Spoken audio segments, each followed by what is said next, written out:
রাস্তা ছাড়া আমাদের আর যাওয়ার কোনো জায়গা নেই। এটার পরে কিভাবে কি হয় না হয়, নির্বুদ্ধি হয় কি হয়, আমরা আপনারা সকলেই জানেন যে কি হয়।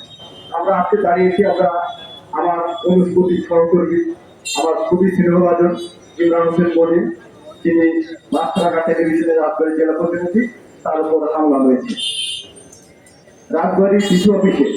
আমি আবারও বলছি, ঘটনা ঘটেছে রাজবাড়ির ডিসি অফিসে। ডিসি অফিসের ডান পাশে পুলিশ সুপারের কার্যালয়, বাম পাশে কোর্ট চত্বর, এখানে সর্বোচ্চ নিরাপত্তা বেষ্টনের মধ্যে থাকে। ঠিক সেইখানে গত মঙ্গলবার আমাদের ইমরান হোসেন মনির দুর্বৃত্তদের দ্বারা হামলা শিকার হয়েছে। কেন হামলা শিকার হয়েছেন আপনারা সেটাও আপনারা ইতিমধ্যে জেনেছেন। দুটো গ্রুপের মারামারি চলছিল, দুটো গ্রুপ তারা টেন্ডার নিয়ে মারামারি করছিল। তাদের টেন্ডারে হামলা টামলা কি আছে ওগুলো এত এত ডিটেল এখন বলবো না। তো সেটা নিয়ে তারা মারামারি করছিল। ইমরান তার পেশাগত দায়িত্ব পালন করছিল, দায়িত্ব পালন করতে গিয়ে ভিডিও করছিল, ঘটনাটা মাধ্যমে চলছিল, সেটা যাই করে এটাই ছিল তার অপরাধ।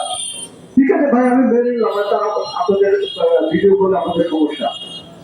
এখন আপনাদের সমস্যা হলে আপনারা বলতে পারতেন যে তোমার যে ভিডিওটা করেছো বা ছবিটা তুলেছো, এটা তুমি দিও না বা এটা ডিলিট করে দাও।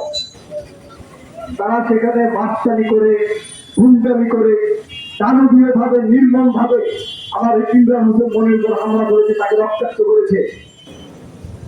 আজ পর্যন্ত এই ঘটনার কোন একজনকেও গ্রেফতার হয়নি বা গ্রেফতার করতে পারেনি পুলিশ। এখানে কার সদিচ্ছার অভাব, কেন এই গ্রেফতার হচ্ছে না, আমি এই বিষয়টা আসলে জানি না। এটা খুব জানতে ইচ্ছে করে, যারা হামলা করেছে তারা কি খুবই প্রভাবশালী। আমরা আসলে আমাদের নিরাপত্তাটা কোথায়? আমরা সাংবাদিকতা করবো, আমরা নির্বিঘ্নে সাংবাদিকতা করতে চাই। আমরা কারো মুখাপেক্ষী হয়ে, কারো প্রিয় হয়ে আমরা চলতে চাই না।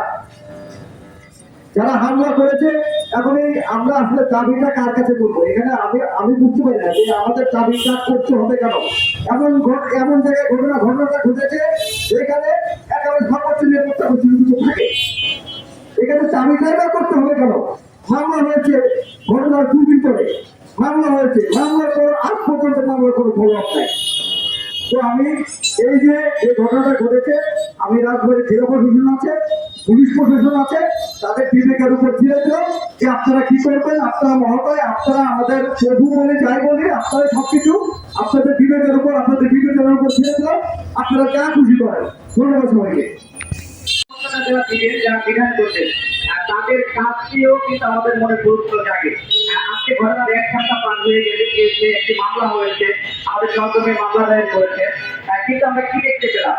এখনো পর্যন্ত একটা লোককে জিজ্ঞাসাবাদ করা হয়নি। কেন পুলিশ আর এটা আমরা জানি না। বলা হচ্ছে যে ছাত্র জনতার আন্দোলনের মাধ্যম দিয়ে আমরা একটি নতুন বাংলাদেশ পেয়েছি। সেই নতুন বাংলাদেশে আমরা জাতির বিবেক হয়ে, আমরা সত্য কথাটি বলতে গিয়ে যদি আমরা বারবার হামলার শিকার হই, আমরা মানসিকের শিকার হই, তাহলে বিষয়টা আসলে কেমন হয়? আমরা যারা নীতি নির্ধারক আছেন, যারা দায়িত্বে রয়েছে, যারা প্রশাসনিক কর্মকর্তা রয়েছেন, তাদের কাছে আমাদের একটাই দাবি, আমাদেরকে যেন সাদাকে সাদা এবং কালাকে কালা এইটা বলার সুযোগ দেওয়া হয়, আমাদের কণ্ঠ যেন চেপে ধরা না হয়। আর সর্বোপরি আমাদের যে সহকর্মী হামলার শিকার হয়েছে, সারা দেশে আমাদের যে সহকর্মীরা হামলা এবং মারপিটের শিকার হয়েছে, তাদের হামলার তীব্র নিন্দা জানাই, বিচার দাবি করি। যদি অবিলম্বে ইসরায়েলের হামলাকারীদের গ্রেফতার এবং আইনের আওতায় না আনা হয়, আমরা সম্মিলিতভাবে রাজধানী জেলা সহ সারা বাংলাদেশের সাংবাদিক আরো কঠোর আন্দোলন করে তুলব। আমরা রাজপথে থাকবো। রিপোর্টার ক্লাবের আজকের এই আয়োজনে যারা উপস্থিত হয়েছে সবাইকে ধন্যবাদ জানিয়ে আমি আমার বক্তব্য শেষ করছি। সবাইকে ধন্যবাদ। গ্রেফতারের বিষয়টি কিন্তু আমরা দেখতে পাই। তো গত 1 সপ্তাহ আগে কিন্তু আমাদের আমাদের সহকর্মী, আমাদের ক্লাবের সন্ত্রাস চামড়াতে যে সন্ত্রাস নামের একটা প্রতিবাদ হলেও আজ পর্যন্ত কিন্তু প্রশাসনের পক্ষ থেকে কোনো আসামিকে গ্রেফতার করা হয়। যার কারণে কিন্তু আমাদের এই মানববন্ধন, আমরা চাই অবিলম্বে চিহ্নিত করে কিন্তু আইনের আওতায় আমরা দাবি জানাচ্ছি। পাশাপাশি সারা বাংলাদেশে যে সাংবাদিক নির্যাতনের শিকার হয়, সেই সাংবাদিক নির্যাতনের আমরা প্রতিবাদে তাদেরকে গ্রেফতার শান্তি দাবি জানাচ্ছি।